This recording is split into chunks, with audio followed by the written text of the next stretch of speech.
Hello મિત્રો, અત્યારે આપણી સાથે છે આનંદભાઈ દવે. નમસ્કાર આનંદભાઈ. નમસ્કાર સર. કે જે ગુજરાત રાજ્ય યોગ બોર્ડના યોગ ટ્રેનર છે અને આપણને એ યોગ વિશે માહિતી આપશે. નમસ્કાર ડૉક્ટર સાહેબ. ડૉક્ટર સાહેબ, આપને આ યોગ માટેની માહિતી માટે મને ઇન્વાઇટ કર્યો એના માટે ખૂબ ખૂબ આપનો આભાર. પહેલાં તો હું દર્શક મિત્રોને ડૉક્ટર સાહેબ વિશે થોડી જાણકારી આપવા માંગીશ. ડૉક્ટર સાહેબ છેલ્લા 28 વર્ષથી આયુર્વેદને સારવાર કરી રહ્યા છે અને દરેક જાતના આયુર્વેદિક રોગોની જાણકારી એમને હોવાથી એ ઘણા બધા ક્રોનિક કન્ડિશન્સ જેવા ડિસીઝ હોય એમાં બી સારી રીતે સારવાર આપે છે. તો આજે આપણે યોગ વિશે ચર્ચા કરવાની છે. તો આપના મનમાં કોઈ પ્રશ્નો હોય તો આપ મને પૂછી શકો તો એનું આપણે આગળ વાત કરીએ. આનંદભાઈ, આપણે અમારે જનરલી છે પ્રેક્ટિસની અંદર કબજિયાતના પેશન્ટ આવતા હોય છે, એલર્જીક અસ્થમાના, શ્વાસના પેશન્ટ આવતા હોય છે, અનિદ્રાના પેશન્ટ આવતા હોય છે. એટલે અમારે જનરલી છે પેશન્ટને પ્રાણાયામ વિશે નોલેજ આપવું મને એવું લાગ્યું કે વધારે જરૂરી છે. એટલા માટે હું ઈચ્છું છું કે આપ અમને પ્રાણાયામ વિશે અમારા પ્રેક્ષકોને, પેશન્ટને અને મને પ્રાણાયામ વિશે થોડી માહિતી આપો. તો મારો પ્રશ્ન એ છે કે પ્રાણાયામ શું છે? ડૉક્ટર સાહેબ, બહુ રાઈટ પ્રશ્ન છે આપનો. અને પ્રાણાયામ તો આજે એક એવી પ્રક્રિયા છે કે જનરલી આપણે નોર્મલી શ્વાસોશ્વાસ લેતા હોઈએ છીએ, એને પ્રાણાયામ નથી કહેવાતું. પણ પ્રાણાયામનો મતલબ એવો થાય કે પ્રાણનો આયામ, પ્રાણની શક્તિ જે છે એનો સાચી દિશામાં ઉપયોગ કરી અને પ્રાણનું અવન જવન જે છે એને આપણે એવી રીતે પ્રાણાયામથી મીન્સ કે એવી પ્રક્રિયાથી કરવું જેથી કરીને શ્વાસોશ્વાસની ક્રિયાને ચેન્જ કરીને ઘણા બધા રોગો છે, અસાધ્ય રોગો, એને મટાડી શકાય. તો એના માટેનું જે છે આ પ્રાણોનો આવન જાવન આયામ નિયમ એને કહેવાય છે પ્રાણાયામ. બરાબર. તો પ્રાણાયામ કરતી વખતે શું શું આપણે ધ્યાનમાં રાખવું જોઈએ? સાહેબ, પ્રાણાયામ કરતી વખતે જે મેઇન આપણે જે ધ્યાનમાં રાખવા જેવી બાબતો છે એમાં સૌથી પહેલા તો આપણે એક એવો સ્વચ્છ વાતાવરણ, એક એવી જગ્યા કે જ્યાં હવા ઉજાસ હોય એવી જગ્યામાં આપણે બેસવું જોઈએ. પ્રાણાયામ કરતી વખતે હંમેશા આપણે મોઢું બંધ રાખી અને નાકેથી જ શ્વાસ લેવો જોઈએ. બરાબર. એની સાથે સાથે જ્યારે આપણે પ્રાણાયામ કરીએ છીએ ત્યારે આપણે એક વ્યવસ્થિત એક આસન કે મેટ હોય એની ઉપર બી કરી શકાય. આમ જો કે આપણે અત્યારે ખુરશીમાં બેઠા છીએ તો ખુરશીમાં બેઠા બેઠા બી આપણે પ્રાણાયામ કરી શકીએ. પણ જ્યારે બી તમે પ્રાણાયામ કરો ત્યારે એક એવી મેટ વગેરે હોય કે એક આસન હોય જેની ઉપર તમે પ્રાણાયામ કરો તો એનાથી ફાયદો શું થશે કે તમારી જે શરીરની ઉર્જા જે છે એ ઉર્જા તમારી અંદર સમાહિત થશે, એ બીજે ક્યાંય વહન નહીં થાય. બરાબર. તો આ એટલું આપણે ધ્યાન રાખવું જોઈએ. બરાબર.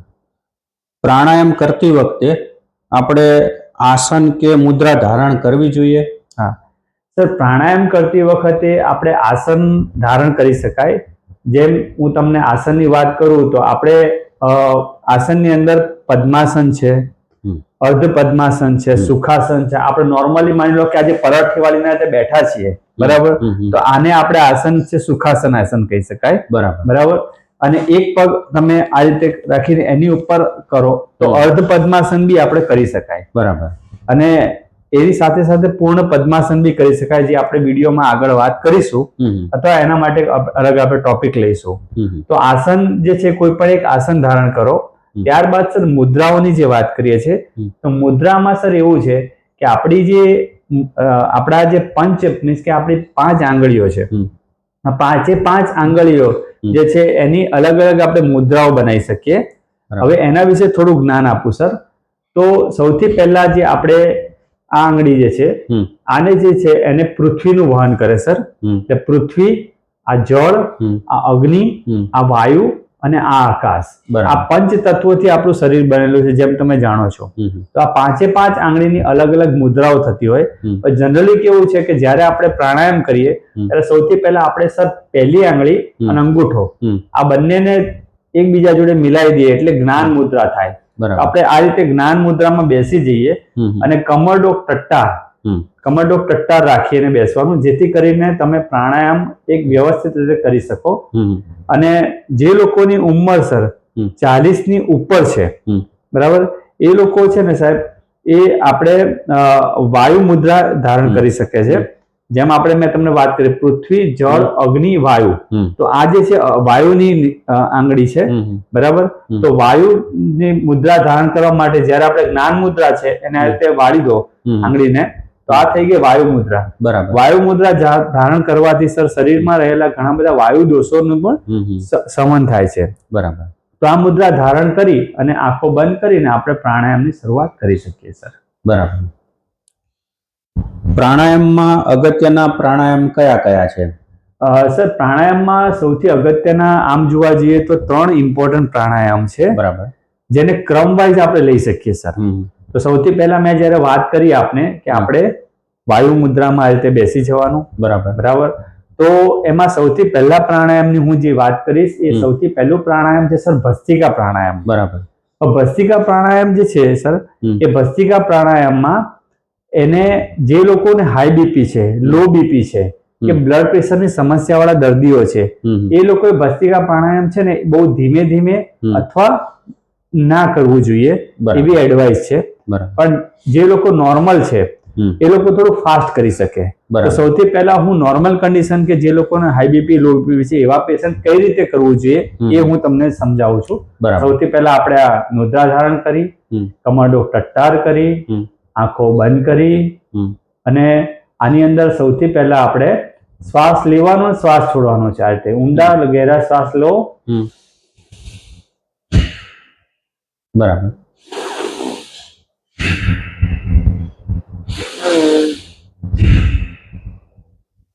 આ નોર્મલ રીત થઈ સર. આ નોર્મલ રીતની અંદર જે લોકોને હાઈ બીપી, લો બીપી છે એવા પેશન્ટો આ રીતે કરી શકે, અને જે નોર્મલ વ્યક્તિઓ છે કે જેને કોઈ બીપી ની સમસ્યા નથી એ લોકો થોડું ફાસ્ટ કરી શકે. તો ફાસ્ટમાં કેવી રીતે છે સાહેબ એ બતાવી દો. તો એની અંદર સર આ રીતે કરી શકાય.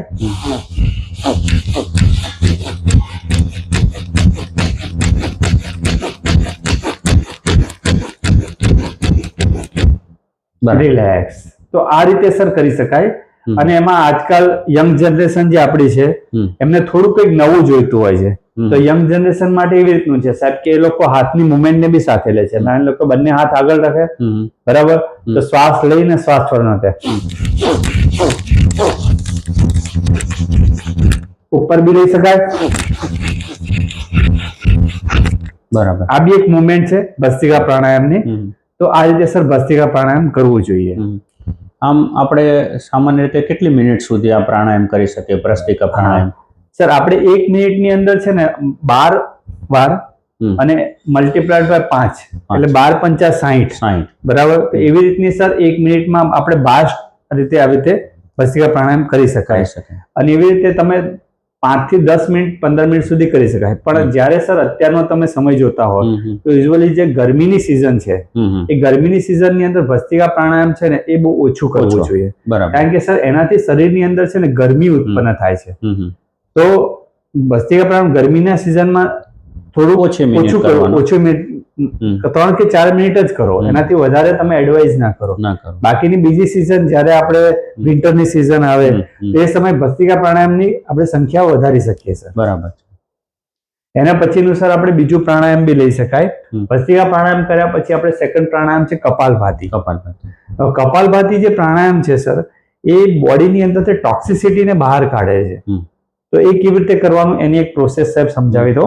તો સૌથી પહેલા એક હાથ છે આપણે પેટ ઉપર મૂકવાનો, એક હાથ છે આપણે નાક આગળ મૂકીશું, અને આની અંદર સાહેબ 1 સેકન્ડમાં એક સ્ટ્રોક લગાવવાનો છે. લાઈક માની લો કે તમે સ્ટ્રોક લગાવો, સ્ટ્રોક તમે અંદરથી બહાર લગાડશો. એટલે જ્યારે બી સ્ટ્રોક લગાવીએ ત્યારે આંખો બંધ કરીને આપણે માની લો કે સ્ટ્રોક લગાવ્યા છે તો નાક આગળ આપણે આંગળી એટલા માટે શરૂઆતમાં રાખવાની કે જ્યારે સ્ટ્રોક લગાવીએ ત્યારે આપણને ફીલ થાય કે શ્વાસ બહાર આવી રહ્યો છે, અને પેટ ઉપર જ્યારે હાથ મૂકીએ ત્યારે આપણને ફીલ થાય કે પેટ અંદર બહાર થાય છે. પછી તમે કોઈ પણ એક મુદ્રા ધારણ કરી લો.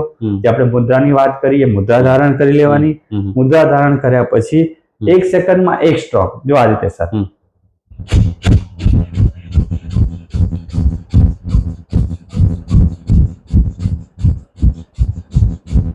એવી રીતે સર 1 સેકન્ડમાં 1 સ્ટ્રોક, 1 મિનિટની અંદર 60 સ્ટ્રોક, અને 5 મિનિટ સુધી જ્યારે કોન્સ્ટન્ટ કરીએ ત્યારે સર 300 સ્ટ્રોક થાય.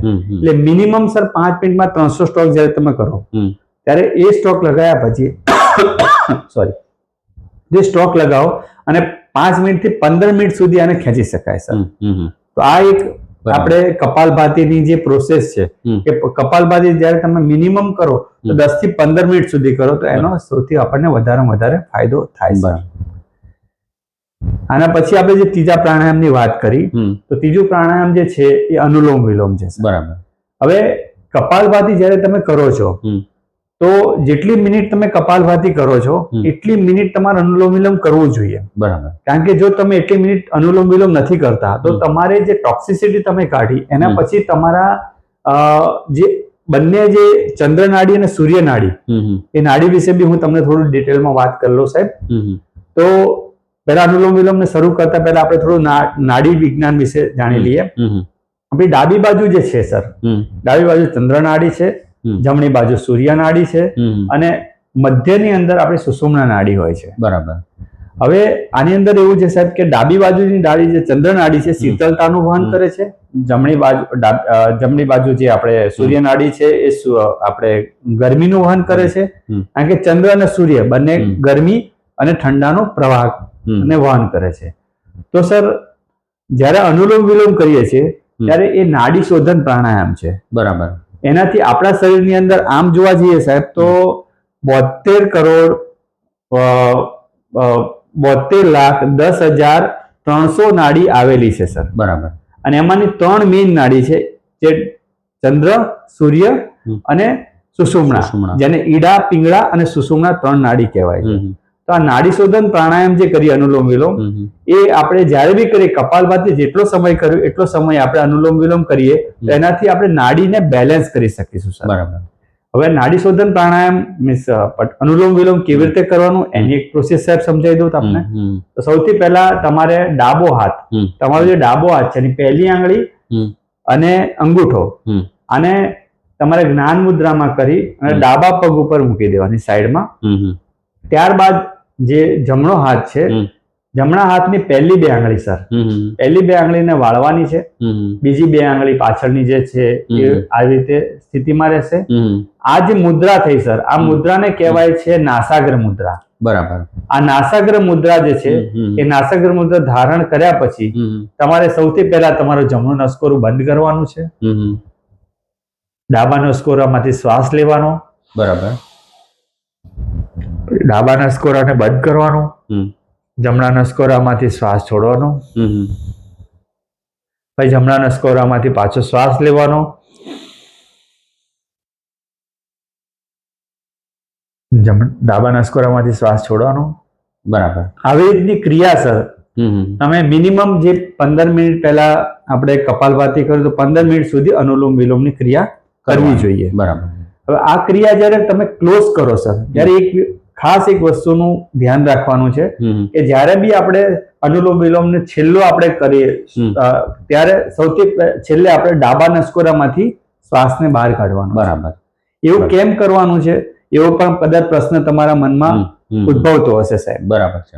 તો એની પાછળનું કારણ એવું છે કે જ્યારે આપણે ચંદ્ર નાડી, આ બાજુ ડાબી બાજુ ચંદ્ર નાડી આવેલી છે, ચંદ્ર નાડીથી આપણે શ્વાસને બહાર કાઢીએ છીએ ત્યારે શીતળતાનો અનુભવ આપણે કરીએ છીએ. બરાબર.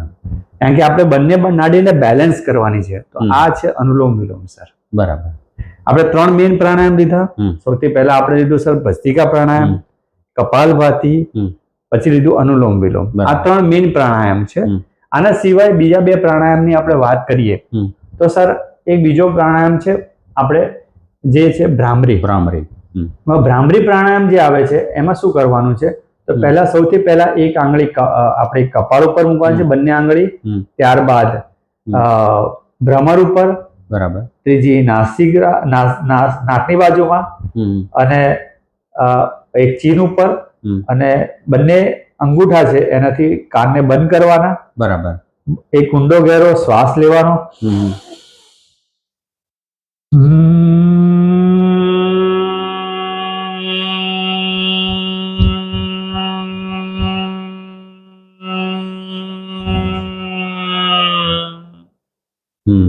સર આ રીતે ભમરા જેવું ગુંજન કરવાનું. બરાબર. હા. હવે જયારે આ જે ભમરા જેવું ગુંજન કરીએ છીએ અને ભ્રામરી પ્રાણાયામ કરીએ છીએ, ત્યાં ભ્રામરી પ્રાણાયામનો સૌથી વધારે ફાયદો શું થાય છે સાહેબ?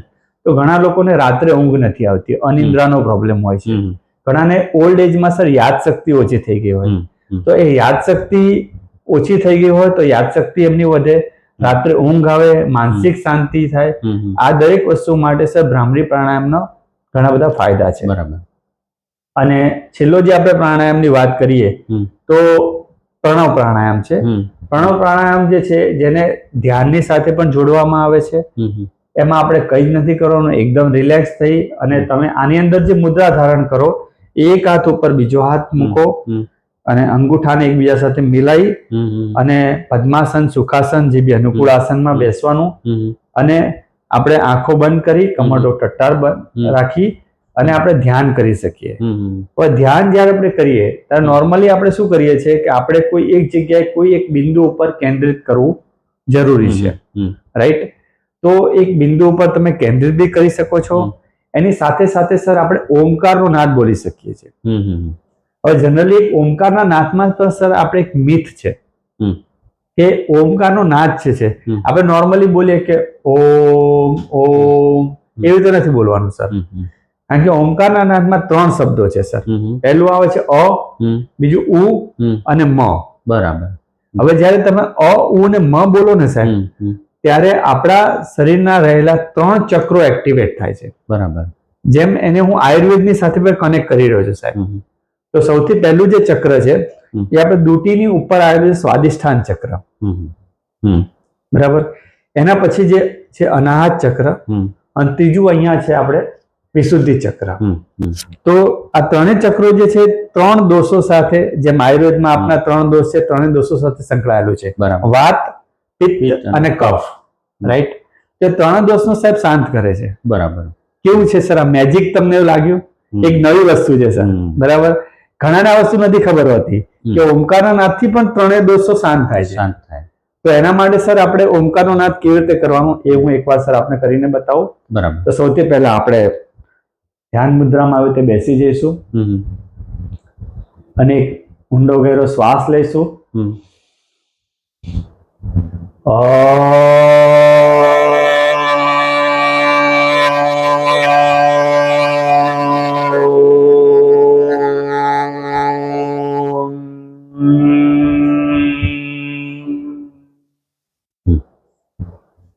ફરી એકવાર ગહેરો ઊંડો શ્વાસ લઈશું.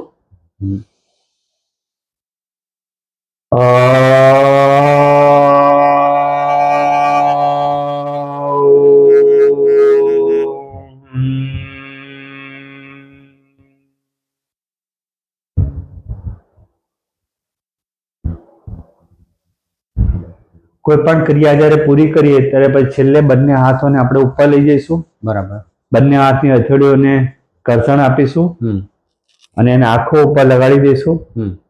આંખોને ધીમેથી રબ કરતા કરતા આંખો ખોલીશું. બરાબર. આ જ્યારે બી આપણે કોઈ પણ પ્રાણાયામ કરીએ એ વખતે બી આ ક્રિયા કરી શકીએ છીએ સર. તો આ થઈ ગયા સર આપણે 5 પ્રાણાયામ. સૌથી પહેલા આપણે વાત કરી ભસ્ત્રિકા પ્રાણાયામ, ત્યારબાદ કપાલભાતિ પ્રાણાયામ, ત્યારબાદ આપણે વાત કરી અનુલોમ વિલોમ, એના પછી ભ્રામરી પ્રાણાયામ અને પ્રણવ પ્રાણાયામ. તો આ 5 પ્રાણાયામ, ઇમ્પોર્ટન્ટ પ્રાણાયામની માહિતી આપને આપી છે સર. આમ એવું આનંદભાઈ હોય છે કે આપણે સવારમાં જ્યારે પ્રાણાયામ કરવા હોય તો ભૂખ્યા પેટે કરવા કે એવું કઈ નિયમ હોય છે? સર નોર્મલી કેવું છે કે આપણે ભૂખ્યા પેટે સવારમાં કરીએ તો એનો લાભ વધારે મળે છે. બરાબર. આમ નોર્મલી કેવું છે કે અનુલોમ વિલોમ એક એવો પ્રાણાયામ છે કે તમે ગમે ત્યારે કરી શકો. બરાબર. તમારી અનુકૂળતા પ્રમાણે. પણ જ્યારે તમે સવારમાં વહેલા ઉઠી અને ભૂખ્યા પેટે જ્યારે પ્રાણાયામ કરો ત્યારે સર એનો ફાયદો તમને અચૂક અને અવશ્ય મળે છે. કારણ કે સવારના સમયે સર મોટાભાગે ઇમ્પોર્ટન્ટ વસ્તુ કેવી છે કે આપણે જ્યારે પ્રાણાયામ કરીએ ત્યારે એક તો સર હવા શુદ્ધ હોય છે. તમે જાણો છો અત્યારે પોલ્યુશન બધી જગ્યાએ છે સર, બરાબર. દિવસ દરમિયાન તમને પોલ્યુશન ક્યાંક ને ક્યાંક જોવા મળે. તમે ખુલ્લા વાતાવરણમાં કોઈ જગ્યાએ વ્યવસ્થિત વાતાવરણમાં બેઠા હો અને એવા વાતાવરણમાં તમે પ્રાણાયામ કરો તો એની મજા જ કંઈક ઓર હોય છે. અને એ તમને એક તમારું આજુબાજુ એક ઓરા ક્રિએટ થશે સર, જેને તમે આધ્યાત્મની સાથે જોડો અને પ્રાણાયામની જોડે કરો તો એનો અચૂક ફાયદો વધારે થાય છે. મળે. બરાબર છે. તો આનંદભાઈ, તમે જે આટલી રસપ્રદ અને માહિતી પ્રાણાયામ વિશે આપી એ બદલ આપનો ખૂબ ખૂબ આભાર. આભાર સર.